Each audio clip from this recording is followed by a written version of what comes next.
Hey guys, and welcome back to the Homestead.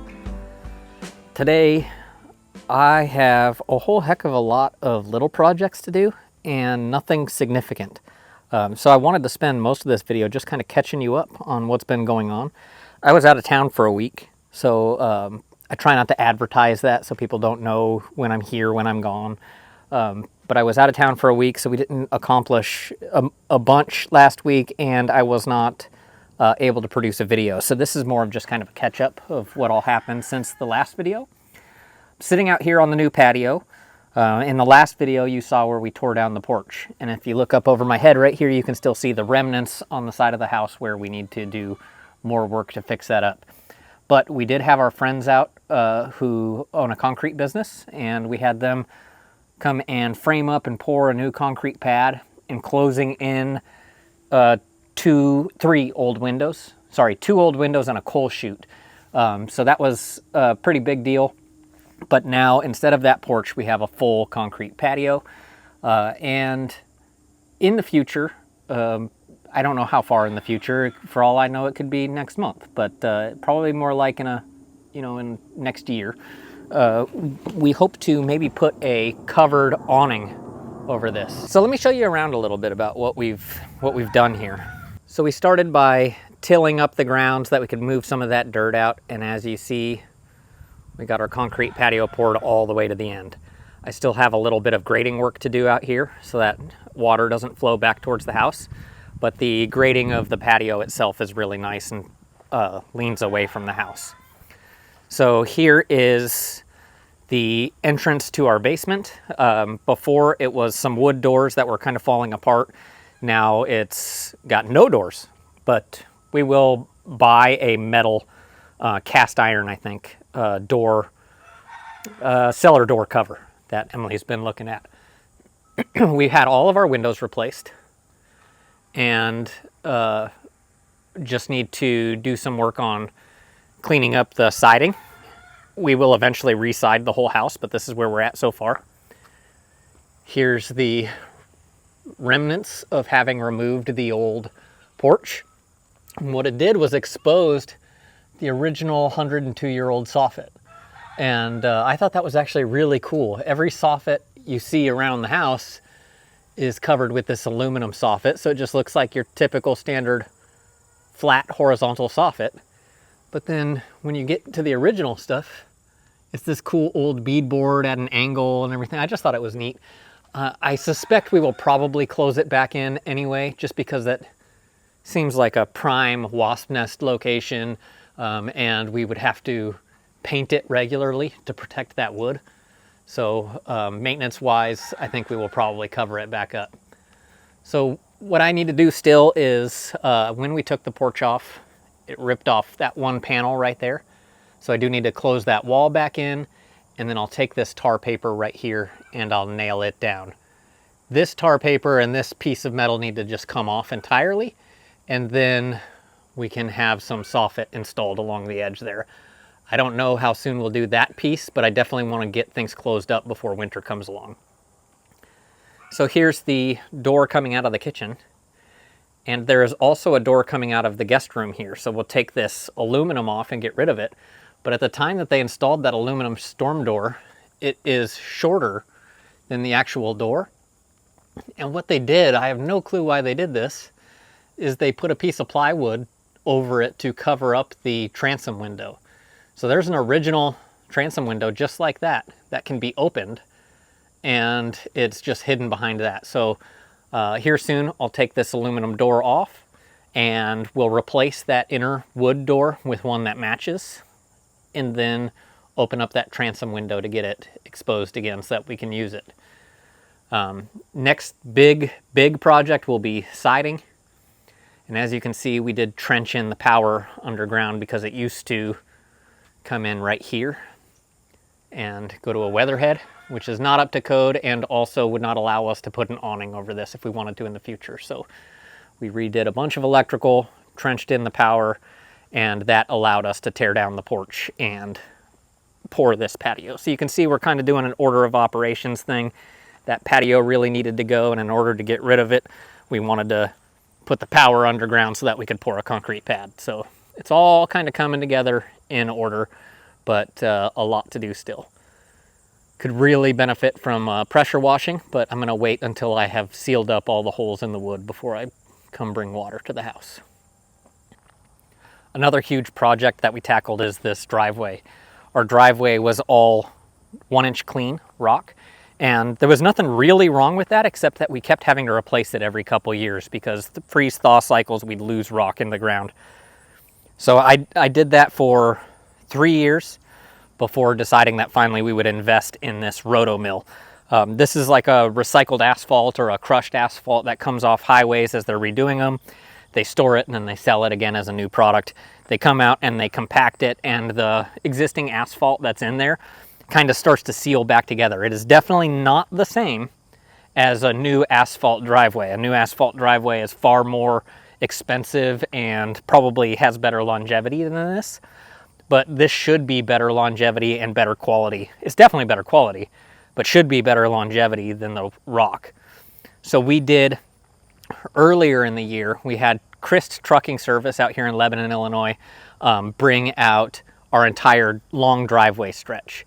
After we did that, we kept the circle up here by the house as the rock. Up until about a month ago, that was fine, and we just kept more and more finding that, man, our driveway is really nice, and then back here by the house is kind of crappy. So we finally ponied up the money and had Chris Trucking come out again and do the rest of this. So now all of our driveway, from the highway, the 3rd mile, all the way back to our house, and then these 2 circles that go around our backyard here, are all this roto mill compacted down and makes for a really, really nice driveway. We did go ahead and have them also do the parking lot for our little farm store and a approach up to the parking area that we have back here for our campers when we do harvest hosting. A couple months ago, I made a hay wagon, or I rebuilt a hay wagon. We had an old hay wagon that we got from a friend of ours, Ron and Connie, thank you. We took it and put new wheels and tires on it, completely repainted all the metal frame, and then put all new wood decking on it. It was a rather expensive project, but now we have a really nice hay wagon, and we'll use it for hay rides and stuff around the homestead. Right now, we're preparing for an upcoming homecoming parade. My son is in his senior year of high school and has asked if they could use the wagon for their float. I was hesitant, but Emily talked me into it, and so we're letting them use it, and I got to take the side rails off for the first time and see how well that worked out. When I installed this, I put it all together and I built it in place and had never actually had to take these off.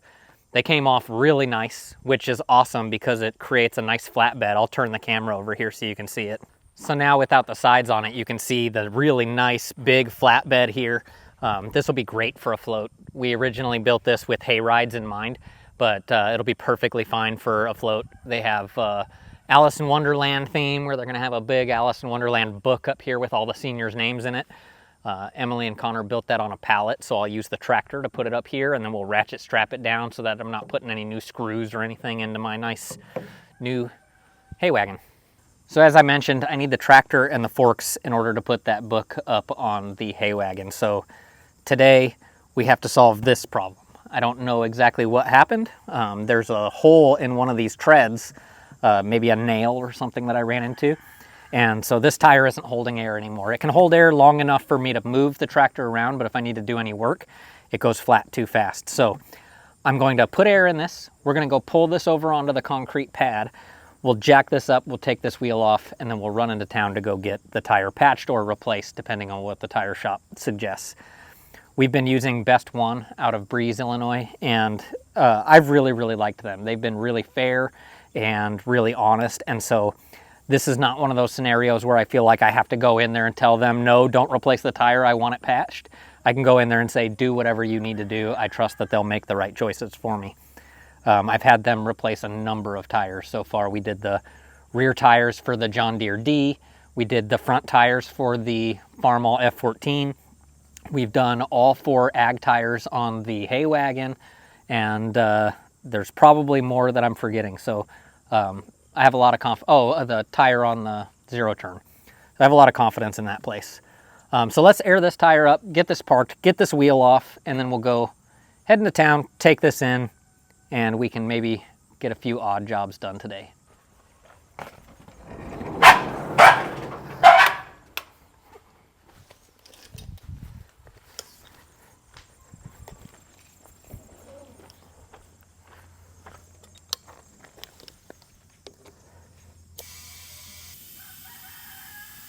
One of the things I've realized living on a homestead for the past 5 years or so is that it's always order of operations in everything.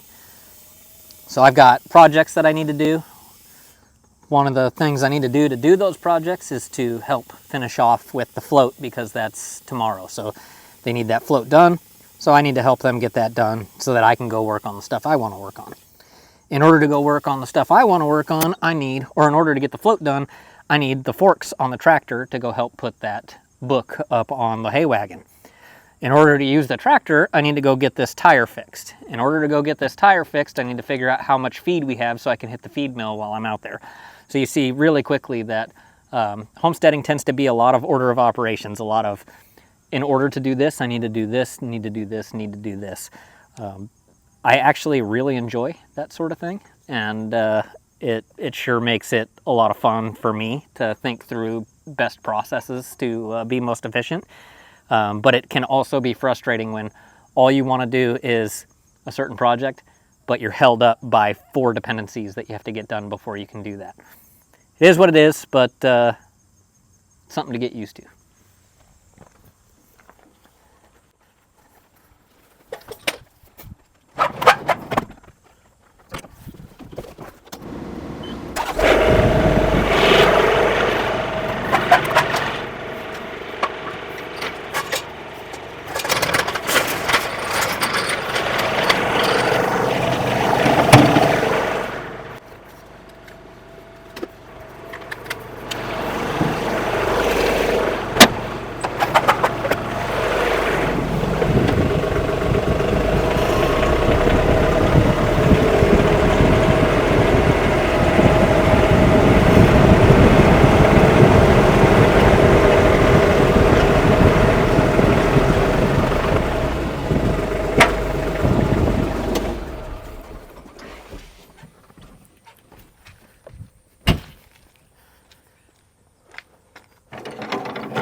Let's get this mic up real close here.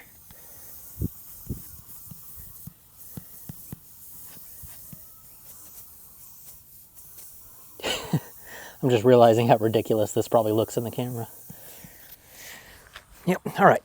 Time to take this tire, go get it fixed.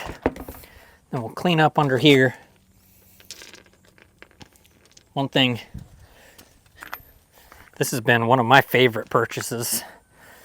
Just a big impact driver or not an impact driver, but an impact wrench. Mine just happens to be a Milwaukee, whatever brand you use. but that has been life-saving with all the tractor work. I'll put it in the cab while we go run into town so that if it gets any surprise rain or anything like that, it's protected from the elements. All right, let's go.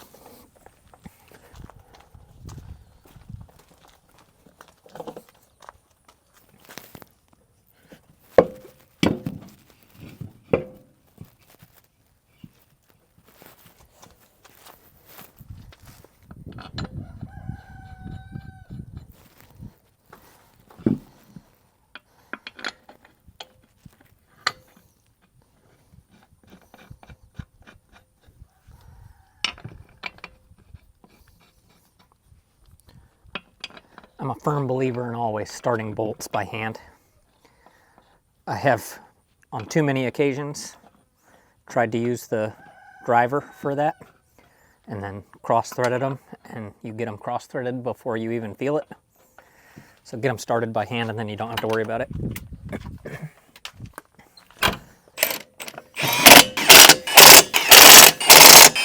Put it on the ground and go get the torque wrench. I am one of those people who does not like to put wheels on with the impact. I'll do it enough to get it on there, and then I'll go get the torque wrench to make sure it's the right torque. Just like I said, where you can use this and accidentally cross-thread it, you can also use that and accidentally break off bolts by going too much torque.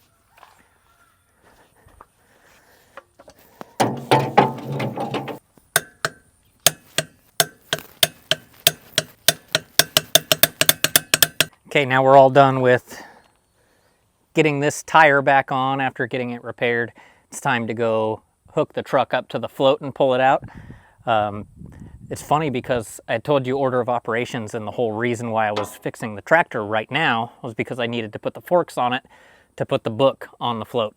But we managed to do it by hand without the forks, so this just became a random side quest. Needed to be done anyway. Now we'll just go take the truck and go hook up the float off to the homecoming parade. And that'll be a wrap on this one.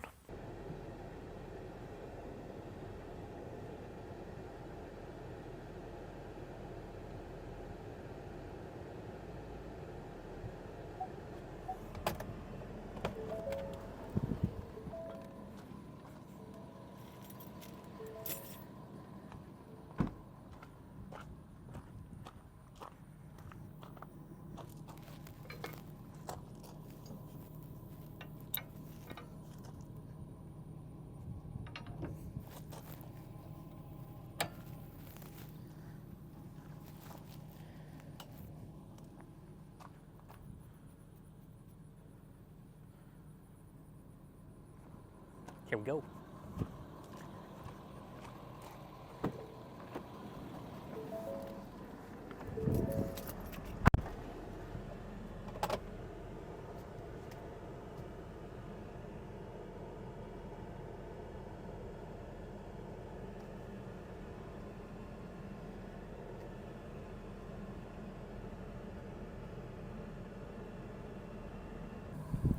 Now there's a lot more to this float than just the book, but the book is the part that we helped with the most, so that's the part that I'm highlighting a little bit here. This slow-moving vehicle sign will come off once we pull this down the road to the school. But here's the work that Connor and Emily did, making a book, put some real leather binding on it to make it look cool. And then the rest of the senior class did some work that's going to be placed on here once we get over to the school, but just kind of wanted to show off what they did. So I think this is probably as good a stopping point as any for this video, guys. We've just had a lot of odd jobs going on. We haven't had anything super focused, nothing very specific about the renovation on the house, nothing very specific about the hay wagon. It's just been a little bit of everything. So today's video was really all about a little bit of everything, doing various homestead chores, and that's kind of how it goes most of the time on the homestead. It's very attacking the most important problem of the day. And so all I'm going to do now, I'm going to throw a couple ratchet straps up and over the top of the book so that when I bring this down to the high school, I don't have to worry about the wind up against the book. We'll pull those off when we get there. We'll run through the parade. We'll bring this sucker home, disassemble, and go on to our weekend. One day away. It's Thursday, so We're almost there. Thanks for tuning in. Thanks for checking out the video. Hit like and subscribe, and we'll see you in the next one.